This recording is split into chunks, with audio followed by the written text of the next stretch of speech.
Greeting class. Welcome back. Wanted to go ahead and continue with Unit 2 in the Old Testament.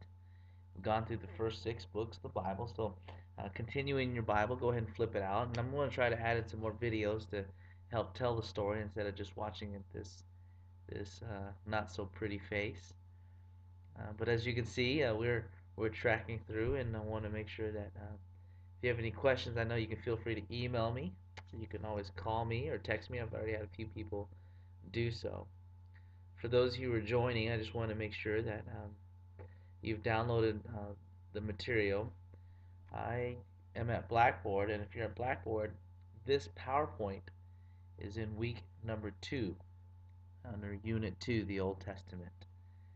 The previous lecture was under week 1, and now we are going to continue in week 2 with the books, the historical books. Before it was the Pentateuch. Now this section is called the historical book. It's taking us from Joshua to Esther, where we finished last time with the video of Joshua. Joshua here, and we call it pre-exilic history, Israel, is because the Israel nation has not been formed yet. Has They got to take over the land. They got to conquer the land first. And so Joshua is the conquest. He takes a military conquest into the land, and you'll see that through the different wars, the battles. One battle that we all recognize is the Battle of Jericho, where this this this city that's on a hill that's fortified cannot be taken over. And I think back in those days, you got to understand that when you go into a place and you want to take over land, it's not that easy to scale a wall.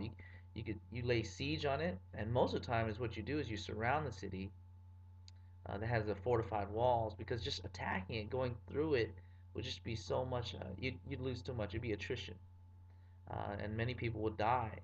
So what you would normally do is just kind of live off land and just wait for them, or cut off the water supply, or you can dig a hole to go under it. And so you see Lord of the Rings in those movies where these crazy what are they called, orcs, they're just running through walls, blowing up walls, doing. You just don't do that.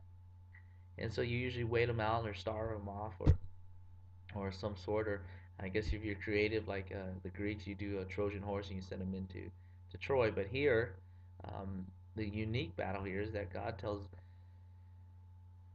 Joshua to march around the walls 7 times, and on the seventh time, blow those trumpets. And as they're blowing the trumpets, the walls came tumbling down, as you have read in the book of Joshua. And that's one of the battles and one of the greatest victories, because there was no war, no nothing. And what you're going to see throughout the Bible is that the faith in God is that God is always the provider. God is always the conqueror. God, it's not the might, it's but by the Spirit, says the Lord in Zechariah. So you will see that in the faith of the Christian faith, it has always been dependent on God. It's never the work of what we do. And in this case, it is the battle that is won, and the victory is to the Lord.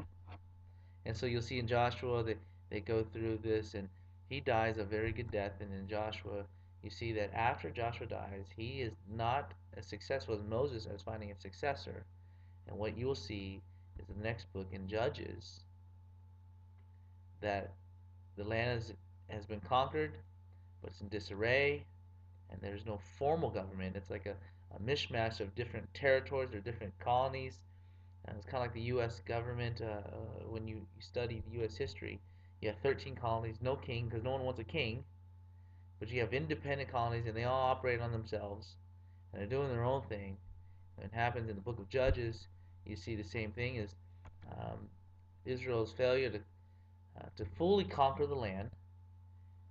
They are now allowing outsiders to come in, and we see a synchronism. And the word synchronism means that as they marry off and assimilate to the land, they don't purge it of all the idols and all the different gods and all the worships and all the rituals, and you'll start seeing a mesh of uncleanliness. And when you see that, God responds in the first chapter, and you'll see a cycle. And so Judges is known as a cycle of sin, oppression, and deliverance. In these scriptures you see out here on my outline is that the children of Israel, it says they did evil in the sight of the Lord, And what happens is God sends the Philistines as the oppressors. The Philistines are the enemies to the north. They come in, they kind of wreak havoc, cause problems, and the people cry out to the Lord. And what happens? He brings a judge. And so throughout this book, you see a cycle of they did evil, they get oppressed, and then God raises up a judge, a deliverer, and one of those judges we know, very famous judge, is Samson or Gideon. And Samson is one of those judges, and he raises them up. But after they deliver him, the people go back into the cycle of like they do evil inside the Lord again. Isn't that how we live our lives sometimes? If you watch Mr. Incredibles, I wish I could download that clip. But in the beginning of Mr. Incredibles, you'll see him. They're interviewing him, and he's like, "Man, I just wish they would just keep it clean. I feel like I'm a nanny. Can't you just leave it clean for a little bit? They need superheroes every 5 minutes, and they just keep coming back, and then once it's done, it gets all messy again." And it was a really funny video. My wife loves the movie The Incredibles, and so here's that consistent cycle. And so throughout Judges, this is not good enough, and you'll see that throughout the history of the Bible, you'll realize quickly that things are not getting done and they're not remaining the same. And I want to give you the point in case I'm going to go back to Genesis in the in Noah when you have read that after the fall of Adam and Eve, and you'll see this theme happen all the time, is that the world start getting worse and bad, and all of a sudden God chooses one, the best, the most righteous person in Genesis chapter 6. You'll see that he says, fine, we got to start over. Why don't I just press the reset button? It destroys everything. But you know what? Let me save one family. That family, Noah. He's the best of the best, the coolest representative that can represent mankind, and I am proud of.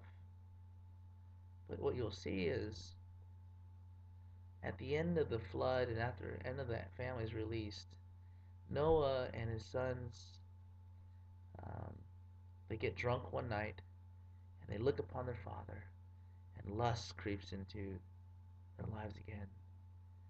And what you have noticed is that even though that God has pressed the reset button and He has salvaged and He has saved one family, even the best representative couldn't fulfill God's perfection. And again, the cycle of evil happens. And Judges is just that constant cycle. And in this world as we live in today, it's the same way. No matter how hard we try, no matter what we do, what our efforts are, it's not good enough. And that is why you'll continue seeing the seed, that it will point to Jesus Christ, the perfect atonement, as what I shared in the last lecture, the perfect, unblemished goat sacrifice that is needed. And that's through His Son, Jesus Christ, not through anything else, not through judges, the best of the best, the Tim Tebows of the land, they all fall. And so we go into Ruth, the book of Ruth. Here's the outline. This woman, it's I think 4 chapters long. It's very short, and as you skim through it, you'll see that the land at this time, we don't know at what period, but we think it's around the early ages of Israel. Um, this family, Naomi and her husband, they have sons, and they marry off their sons to the the women of the land. The ungodly, when they say ungodly women of the land, is marrying into other cultures. We said synchronism is what happened in Israel. There was no succession of leaders. They didn't conquer out the entire land, and so they married other women that followed another faith, except for Ruth, which was the daughter-in-law of Naomi. And so the story picks up that all the sons in the famine, all the sons died off, and the father died off, and so what's left is Naomi and her daughters. And Naomi tells the daughters, please, you can go back to your land, to your home, and marry men of your gods, of your religion. But here you'll see Ruth, the daughter-in-law, who says, I will follow where you go, and I will worship where you worship. Um, your God shall be my God. And that is the story of how a person that's on the outsider, an in-law, a daughter-in-law, makes Naomi her mother, and she will take care of her. That was something I want to share in my story. Is When I got married to my wife, she was one of the things that I wanted to make sure was that my mother and father would love my wife just as much as they loved me. See, with blood, no matter what I did, I knew that my mother and father would love me. But for especially her daughter-in-law, for those women out there thinking of getting married or men, you want to make sure that your in-laws get along with your spouse as best as possible. Not to say that it can't happen that uh, they will always get along all the time. But you want to make sure that that is as amicable as possible. But let me go ahead and stop here. As you see the outline, there's a few acts of scene. It's a story of a kinsman redeemer. That is Ruth. It's gonna The book of Ruth starts off with tears, sadness, two women losing their husbands, losing everything they have, and the tears of sorrow. But throughout the book of Ruth, it's almost like the Christian life. There's this redeemer named Boaz, and he is going to restore honor and restore um, life into Ruth and Naomi, because these two ladies at the end of the book will be in tears, but it'll be tears of joy. That is, Ruth will bear a child, and this child will be the great grandfather of the future King David. And what you will find out is that King David will be in the lineage, Jesus Christ will come from this lineage. Ruth is an outsider, non Jew, and Boaz, the Redeemer, is going to marry into Ruth and Ruth into the family. And it's a beautiful story. So let me go ahead and play that video for you as you'll see the Ruth story.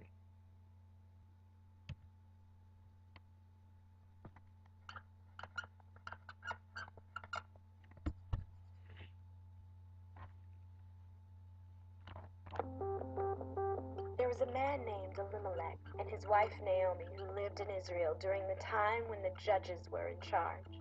There was a great shortage of food in Israel that caused them to move to a foreign country called Moab. Elimelech and Naomi raised two sons, and when their sons grew up, they each married women from Moab.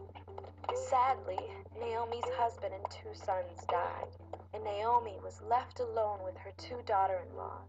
She told them that she was going to move back to Israel and that they should return to their own families. But one of the women, Ruth, refused to leave Naomi.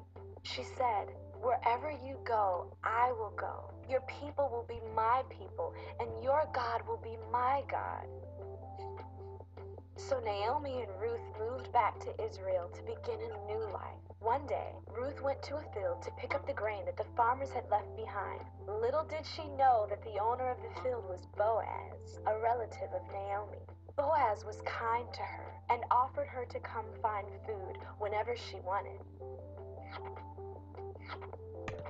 Naomi was getting older, so she came up with a plan to provide for Ruth once she was gone. She suggested that Ruth sneak into Boaz's bedroom while he was sleeping, uncover his feet, and ask him to take care of her. Ruth took Naomi's advice. She uncovered Boaz's feet and laid down next to him. In the middle of the night, Boaz woke up startled. Ruth asked him to care for and protect her. Boaz said he needed to first buy the land she lived on so that he would have the right to marry her. So Boaz brought together the decision makers of his town and asked for permission to buy the land. The leaders gave Boaz permission and prayed that God would help Ruth be a great wife. They were married and had a son named Obed, who would soon become the grandfather of one of the greatest leaders Israel had ever known.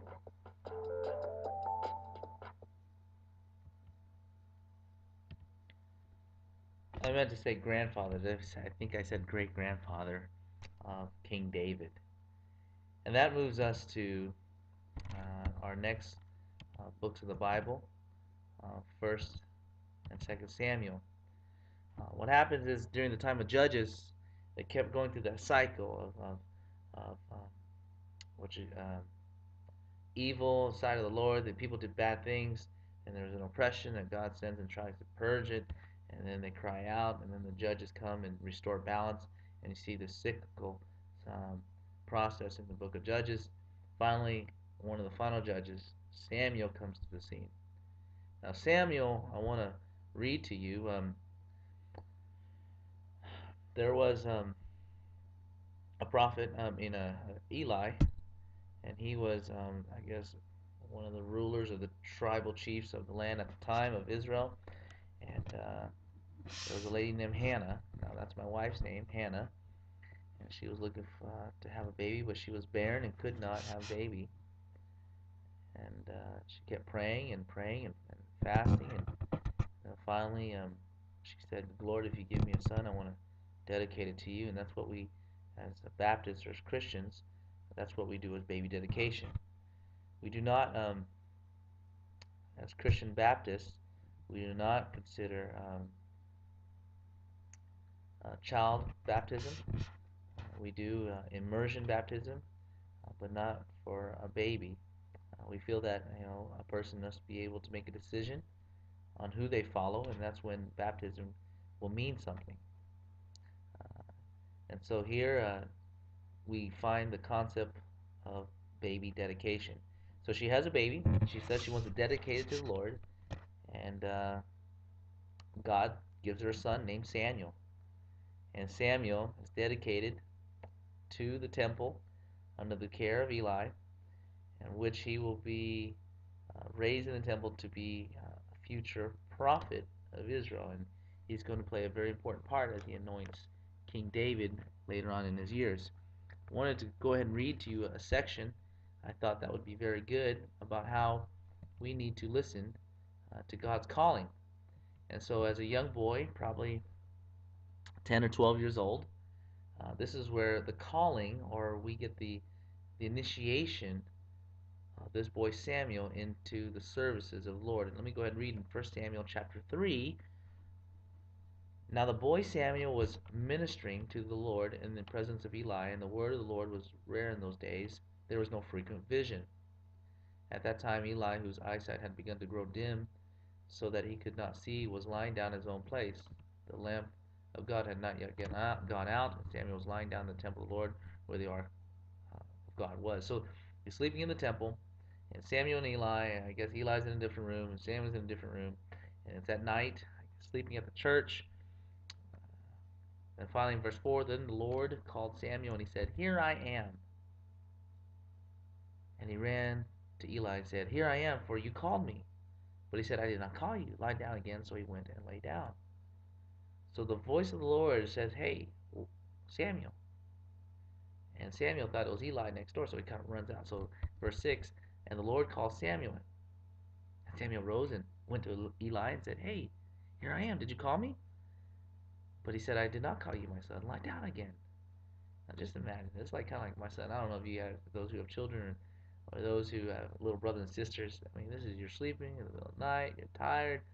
All of a sudden, someone kind of pokes at you and says, "Hey, did you call me?" I mean, it's like now you're thinking this guy's crazy, or this person's like, hey, "Go to sleep, man. You're sleep talking. You're dreaming." In verse 7, now Samuel did not yet know it was the Lord. The word of the Lord had not yet been revealed to him. And then the third time, Lord called Samuel again the third time, and he rose and went to Eli and said, Here I am, for you called me. Then Eli perceived that the Lord was calling the boy. Therefore Eli said to Samuel, Go lie down, and if he calls you, you shall say, Speak, Lord, for your servant hears. So Samuel went and lay down in his place. And then verse 10, and the Lord came and stood, calling as other times, Samuel, Samuel. And Samuel said, Speak, for your servant hears. I think I read that to you because I wanted to kind of let you know that God is calling all of us. Where you stand and what you believe in, God is always calling us. Sometimes we think it's someone else calling us. It might be a job, it might be wealth, it might be riches, it might be your ambitions or things in life. I don't know what it may be, but and for Samuel, we thought it was someone else, another voice in the room. But I think Eli gave good advice. That sometimes we just need to, hey Lord, what is it that you want? Speak to me. And it's a good lesson in life sometimes as we block out things, we block out opportunities, we block out other voices, and we just kind of filter in to the voice of God. We often tell people we don't hear God, we don't hear what He says, and even in the book it says that it's not common to hear the voice of the Lord. But I think it's because it's so loud around us. We're just listening to advertisement, listening to other advice. But it's such good advice for us who are journeying and transitioning in life is that just pause, say, "Speak, Lord, here I am." So Samuel grows up, and the nation of Israel still has no monarchy or established government. The people cry out. They're angry. They're like, "Come on, Samuel, you're getting old, and you are a great prophet, but yet we need a king." Because see, for a nation to be a true nation at that time, you need to have land. So they got the land of Canaan, and you need a king. Because if you have a king and you have a land, you're officially a nation. And so then they have a government too. The government is by the law. They have the Ten Commandments. So they were crying out. The people said, we're getting tired of these judges coming and going. And we don't think Prophet Samuel's going to make it. So give us a king. And you find the first king of Israel. And First Samuel, the book of Samuel, First Samuel 9 through 15 talks about the life of Saul. Now Saul was a stud. He was a tall man, and they called a red eye guy. He was everything you wanted in a king. He was tall. He was built. He was like almost like a basketball player. I don't know who's good looking out there, ladies. That's an athlete now. Tom Brady. Um, I don't know. I don't look at guys, but he was he was everything you want. He was the star athlete, and everybody liked him, and he looked good looking. And they said he was good looking.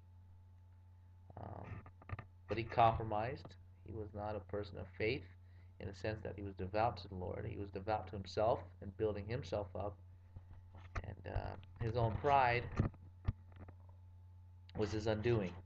And then we move into King David, the second king, not in the lineage of Saul. David was not of the family of Saul. David was another a family line, and David was the next king, but he didn't have that smooth transition. There was a lot of fighting between Saul and David. He was anointed by Samuel in 1 Samuel 16, but you'll see the life of David as he becomes more popular, and there's this struggle between the kingdom. It's like, who will they go for? Who will they follow? And you'll see that, and eventually he becomes king of Israel. Saul dies. But in the second Samuel, you'll see the life of David, of his ups and downs.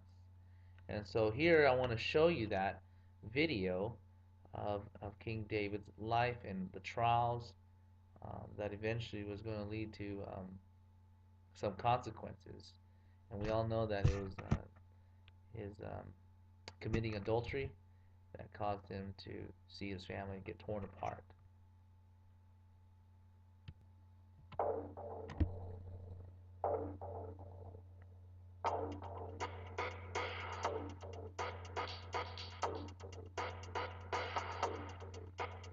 One day, King David was walking around the roof of his palace and saw a woman bathing in her home. Her name was Bathsheba, the wife of a soldier named Uriah, who was off fighting in the war. David thought she was beautiful and sent his messengers to get her. They brought her to him, and David and Bathsheba slept with one another. Shortly after, Bathsheba sent word to David that she was pregnant with David's child. To hide what he had done, David quickly devised a plan. He called Uriah back from the war, hoping that he would sleep with Bathsheba, and it would look like he had gotten her pregnant. But when Uriah came home, he slept on a mat outside his house because he didn't want to disrespect his fellow soldiers still at war by living comfortably while he was at home. So David came up with another plan. He sent Uriah back to the battlefield and instructed the commander to put Uriah on the front lines of battle, where he was most likely to be killed. And that's exactly what happened. Shortly after, David married Bathsheba, and she gave birth to their son. But God was unhappy with David and sent Nathan to tell him a story. There were two men, one rich and one poor. The rich man had a very large number of sheep and cattle, but the poor man had nothing except one little lamb who was like a child to him. Now a guest comes to the home of the rich man, but instead of taking one of his own sheep or cattle to prepare a meal, the rich man steals the poor man's one sheep and kills it. David was furious. "This man must die for what he has done," David said. Then Nathan said to David, "You are the man." David immediately realized how wrong he had been and confessed to Nathan and to God all of the things he had done. Even though God forgave David, there were still terrible consequences because of his actions. David and Bathsheba's infant son became sick and died. Then, years later, their second son, Absalom, did something no one, even David, expected. He gathered an army together to overthrow his father as king. Before the battle began, David gave instructions to his soldiers not to kill Absalom. But during the battle, Absalom was riding a mule under the thick branches of a large oak tree, and his hair got caught in the tree, leaving him hanging as the mule rode away. One of David's commanders, Joab, found Absalom, and despite David's instructions, he and his soldiers drove their spears through Absalom and killed him. Because of this, David was heartbroken. Even after these tragedies, David continued to worship God. He had not forgotten about God's promise to one day build the temple. So David told his son, Solomon, that he was to start building it. In his final days as king, David led the Israelites in worship of God for all of the ways that God had helped them and provided for them over the years. Then, shortly before his death, David handed over his kingship to Solomon.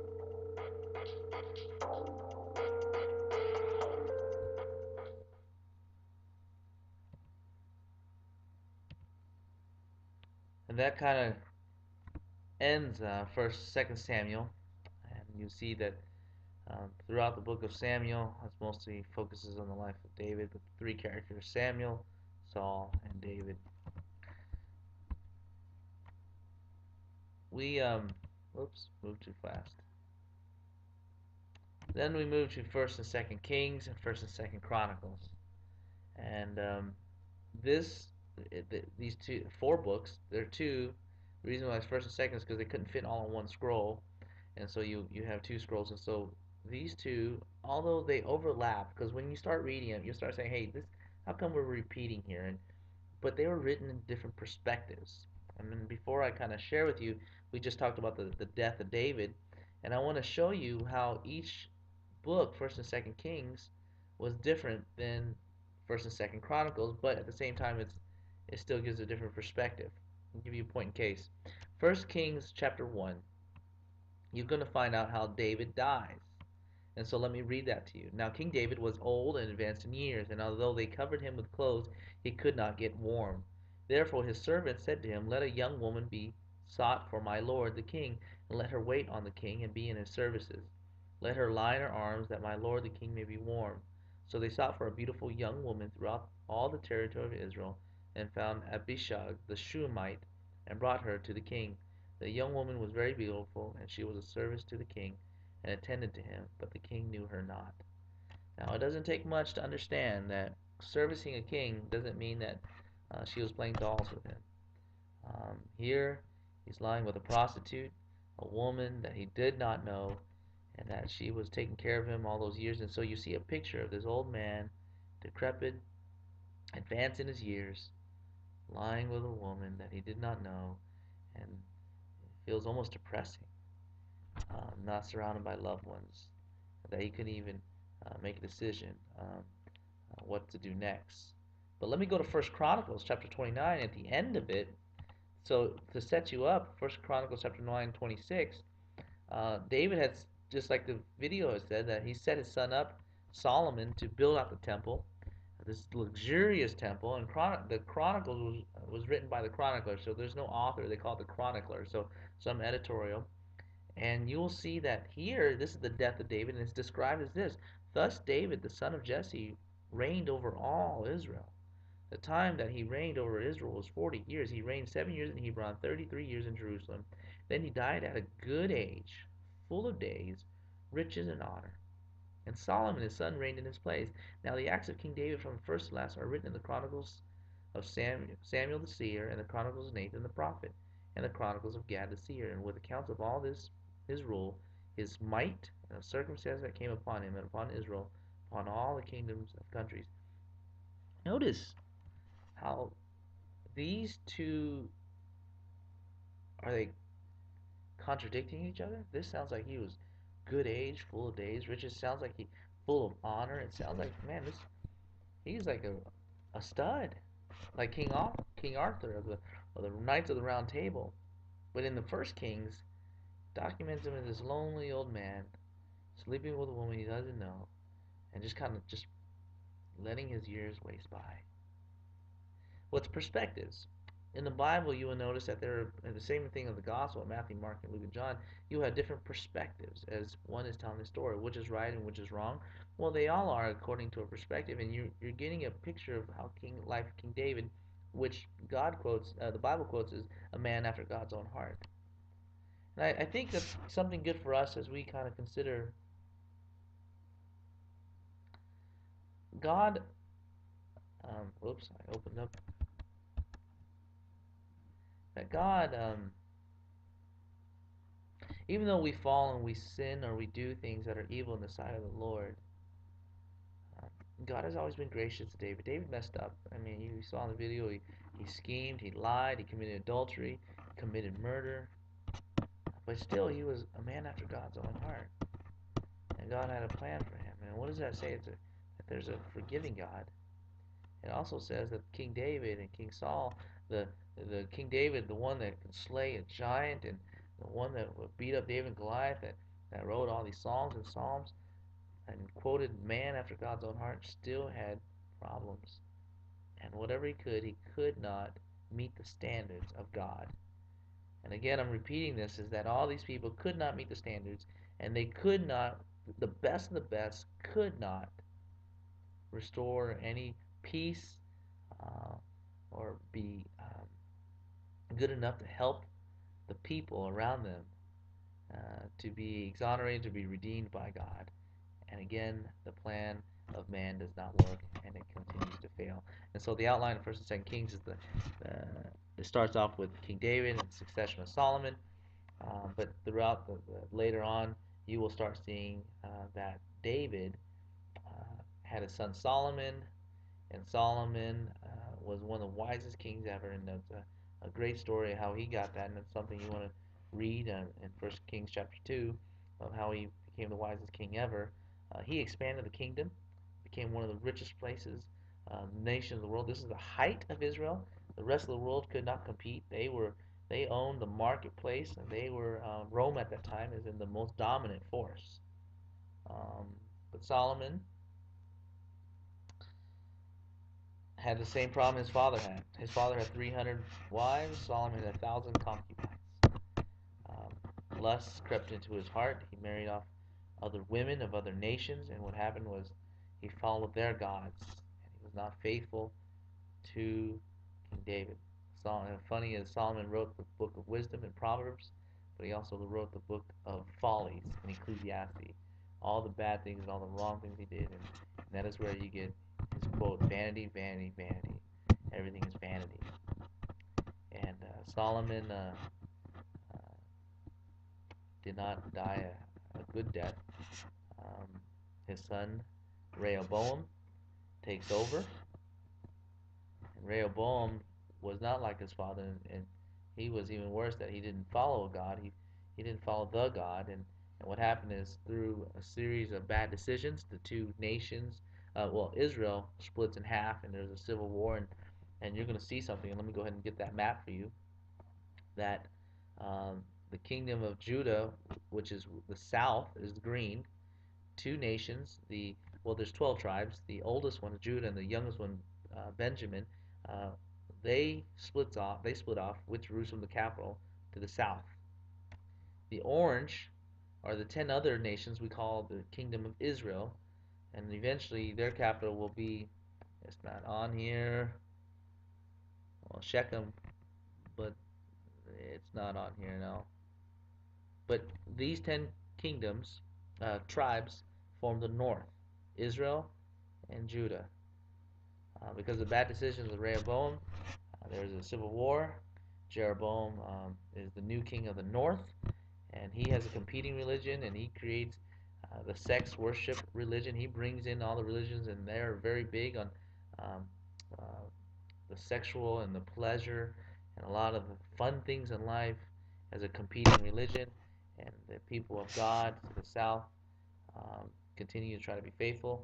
And so in First and Second Kings, the Second Kings, you'll see that there's destruction of the north in 722 BC by the Assyrian nation. They come in and take over, and eventually in the south, the Babylon Empire, King Nebuchadnezzar, 586 BC, takes off and destroys um, the the south eventually. So they both fall.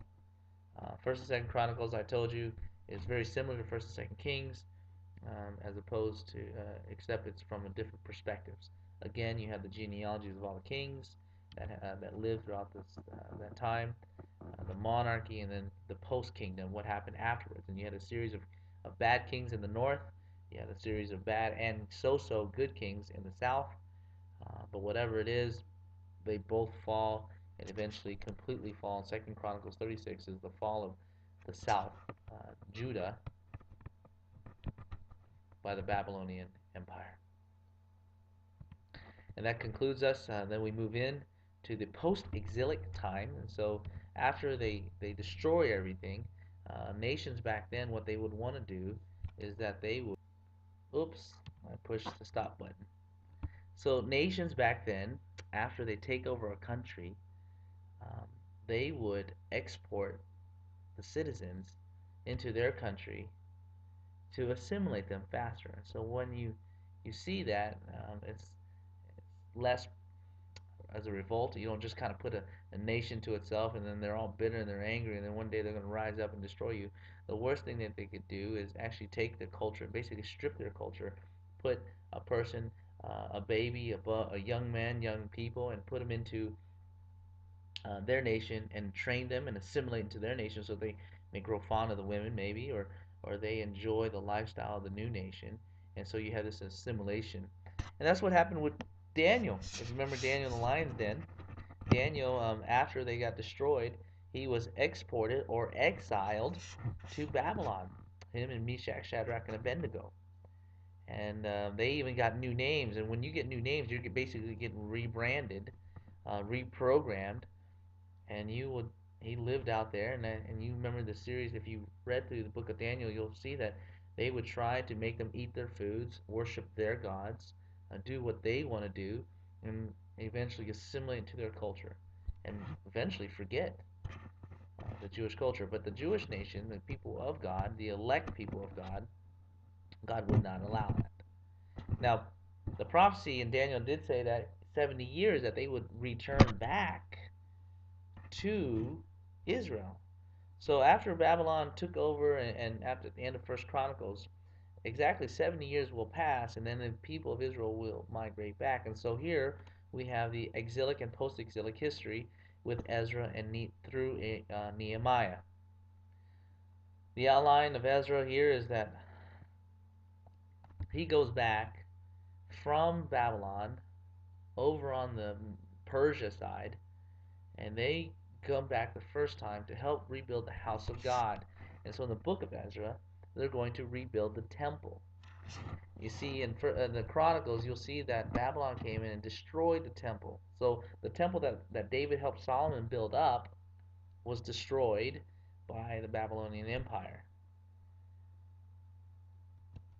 During this post-exilic time, 70 years have passed, Ezra have come back to rebuild this temple, and you'll see that in the book of Ezra. He's going to reestablish some. Here I write down the community celebrates the completion of the house of God. They're going to reestablish some traditions. They're going to find the book of law and they're going to read it for the people. And so the people are going to um, reestablish their identity again because that identity was lost. And the book of Nehemiah, he comes back, and that was a great story. If you read Nehemiah, you'll see that Nehemiah has a burden. He's working as a cupbearer, almost like the bartender of the king of Persia, And he has this on his heart, and he tells the king, I want to go back. I want to rebuild the walls because I see that my people are in conflict with those around them and being harassed. And so Nehemiah returns to the land and rebuilds the walls surrounding the temple. And so these two, Ezra and Nehemiah, leads a group back to rebuild the temple and the wall. Esther, here I'm going to play a video, and I just want to share with you that sometime in between, she is the queen, the most beautiful queen, and we'll find out. I'll come back and I'll talk about the video afterwards, but here you'll see that she wins a beauty contest, she gets married, and she becomes queen of Persia, not of Israel. And there is this faithfulness of God of protecting his people. So let me go ahead and play that video.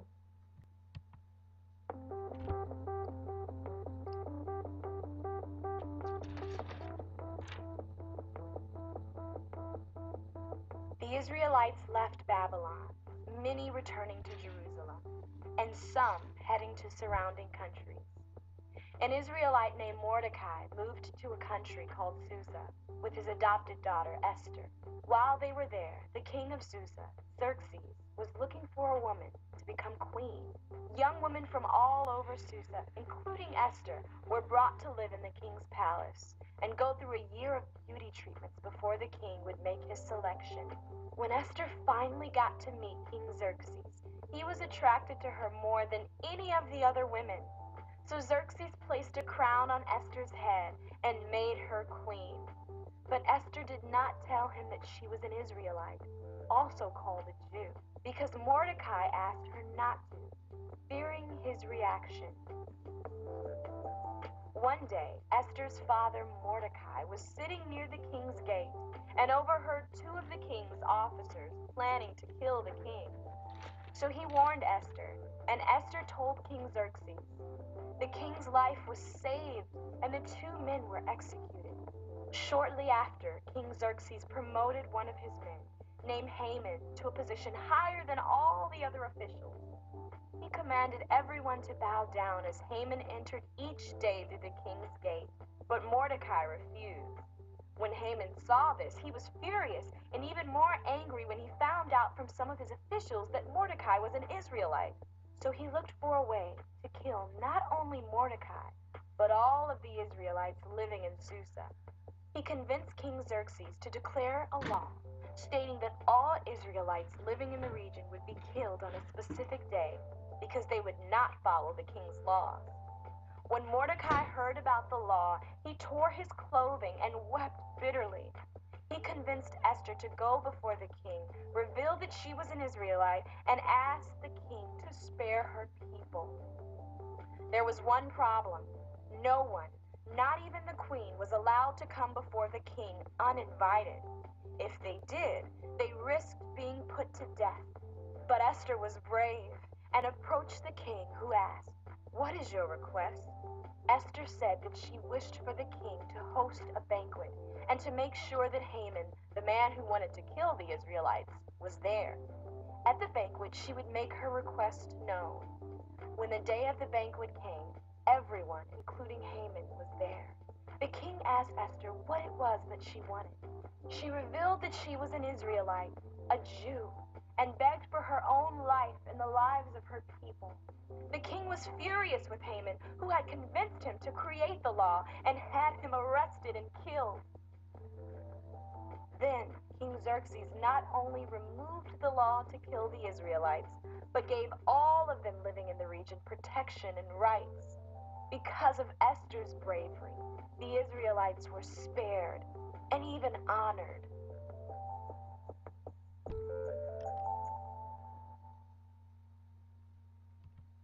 Don't you love these little cartoon segments?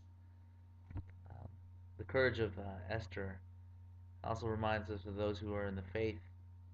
Um, it's very hard sometimes to stand up for what you believe in.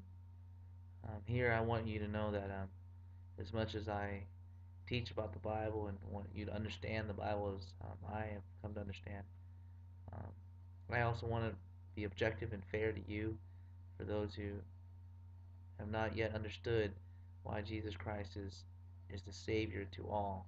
Why is it so important to understand that in John 3:16 that for God so loved the world that He gave His only Son, those who believe in Him will have eternal life, and those who don't will perish. Esther was fought with that scenario.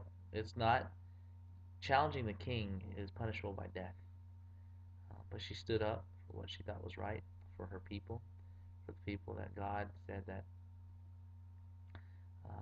He has chosen for those who believe in Him, and so she was courageous enough to do so. And so that kind of leads us to our ending here. That the Esther book during the time set in Persia. So remember, our story now takes place a little bit in Persia to the uh, Middle East, where Babylon, present day Iran, Iraq is, and then the story on the west is where Israel is, where Nehemiah and Ezra are migrating back to help rebuild that. And so you have this two regions that the Bible is kind of split up in at this point in time, but eventually it's going to come back to the Holy Land of Israel. I want to thank you for those who, for the time, for our lecture this time. I want to make sure that you focus back on your reading. If you haven't done so, you want to make sure you are in the drama of the Scripture. This is a 4-hour unit class, so 2 hours in class is our lecture time, and 2 hours online or outside of class. So a lot of that is built on the reading, and so I want to make sure that you're keeping up with the reading, because one of your papers will be based on this Bartholomew book.